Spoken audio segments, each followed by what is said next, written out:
Hello guys, Chris here again at Arena Studio. Today I'm going to try and answer a couple of questions with this video because working with a lot of students I get asked this question time and time again.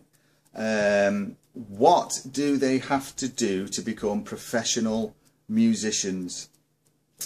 Now that's a bit of a loaded question really, in my opinion, because there's so many different things, so many different avenues that you can go down to be a professional musician. Some of the things that sort of helped me over the years was getting an agent. Without a doubt, no matter what people tell you, you need to be able to have an agent.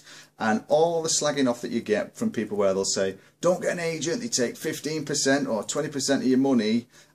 Trust me, I've worked for agents for 25 years. They are the ones that give you the opportunity to turn professional, because if you go and tout for the gigs yourself, you're basically going to be playing in a poxy little pub, 5 of you for 150 quid, which in my opinion is not worth starting a van for.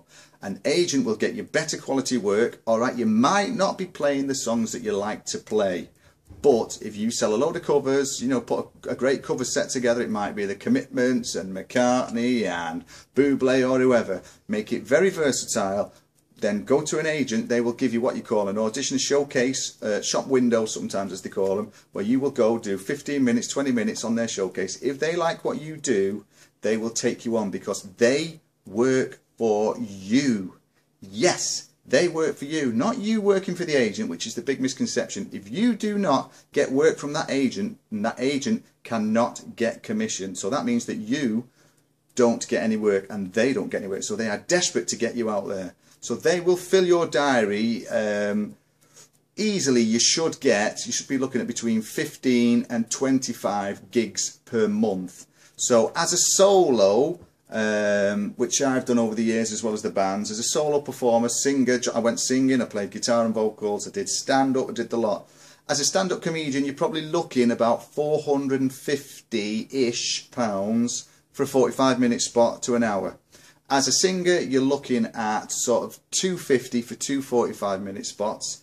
As a band, you should be looking at sort of £800-900 for two 45-minute spots. Anything less than that, then you're not at the right mark for the market that you're aiming at. It's pretty achievable if you do your work. The other thing that I see a lot of is people say that they are musicians when they cannot read a note of music. That's like saying that you're a racing driver and you haven't got a bloody car. To me, one goes hand in hand. The biggest defining moment in my musical career was when I studied my musical theory exams and got all my qualifications in them, and that was the big moment because that enabled me to become a session musician, because I could then dep with musicians from anywhere that I wanted to in any studio. Priceless piece of advice that. You might think you're a great player, you might think that you write great songs, but music follows form. If you do not follow the correct form, you will write naff songs. And then you get both sides to this story as well, where people say, oh, reading music stifles creativity. Bollocks.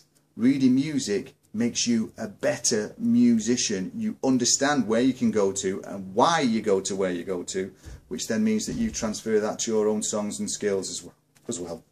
So that's that little rant over with. Also, the other thing is time. To me, the biggest difference between a professional musician and an amateur musician is time. You have to put the time in. And when you look at the situation of, you might be at work all day, working 8, 10, 12 hours, the last thing you want to do is to come home and start practicing your instrument or your vocal exercises or all that type of stuff.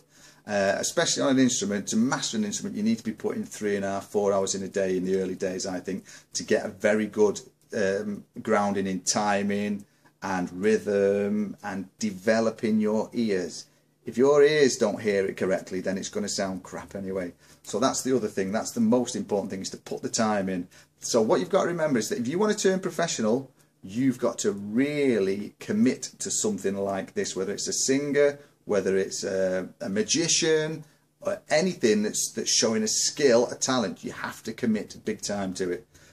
Because believe me, if you think you're doing 2 hours a day and that's enough, then there's probably 100,000 people just in the UK alone doing 5 hours a day, and you have to put yourself above that level. You have to be as good as anything that you hear out there. Once you reach that point and you think, yes, I am as good as so and so, then you're probably in the ballpark, and now's the time that you should then start looking to sort of turn professional. If you can't deliver what the customers or the clients that you are going to work for want, then you're not good enough. It's really quite brutal, that is, but that's what you've got to do. You have to put the time, and then when you think you've done enough, put more time and more time and more time. It's just one word: commitment, really. You know, time is what is the essence to it all, the secret to it all. That's what you've got to do.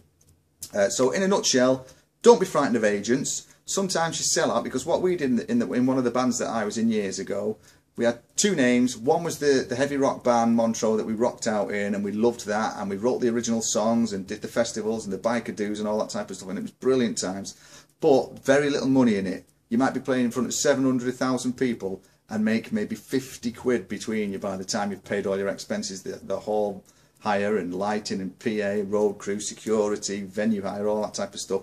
It eats into your money. With an agent, they just basically pitch you in a venue where you might be singing One Direction, Take That, Michael Bublé, a bit of 60s, whatever it is, it doesn't matter. Treat it as a job, because then you're getting paid far more than anybody else that's doing the pub circuit where they play once a month, maybe twice a month for 150 quid. It's just not worth doing. Commit to what you're doing. Don't sell your band or your talents short. You can really do this. All you've got to do is make sure you get the right material that people like to dance to. If you do that, the phone rings off the agent and he will give you loads and loads of work. Summer season work, all sorts of stuff. Then, so Friday, Saturday, Sunday, you go out and do the club cheesy work or whatever you want to do, holiday parks. Then the rest of the week, you're off, because you are a professional musician, which means your standard of playing improves, because you can put your 3-4 hours a day in on that, and then also write the songs that you want to work on with your band or yourself as a solo performer as the pop act, or whichever way you want to go in your career. It just gives you a couple of options, really. You can't do one without the other. You need to get that time off, so you have to turn professional. The agents give you that option. Check a few out. There's some great agents out there. There really are. You know, a lot of agents get a lot of bad press and publicity, but they want you, and that's how they make their living. All right, hope there's some advice there that you can sort of bear in mind, but I've been there. I know it's hard. You've got to really just dig in and keep going, and you'll get the glory that you want. When I look at Arena Studio now and all this type of stuff, and the record label, which I'll talk about how to get signed and how to impress A&R people. I'll give you a video very soon about that as well. You know, all this doesn't come from just sitting around. It comes from gigging, writing, arranging, producing, mixing. It all gets paid for by developing your skills, and again, you have to stand out. So commit to it. It's simple as that. That's all it is. Commit to it. Hope there's been some good advice. I'm going to wrap it up now because I've got to put my kettle on and I'm dying for a brew before the next pupil comes in. So for me, Chris, keep checking out the videos. I'll give you some more help and hopefully some more advice as we go along. Catch you soon. See you. Bye.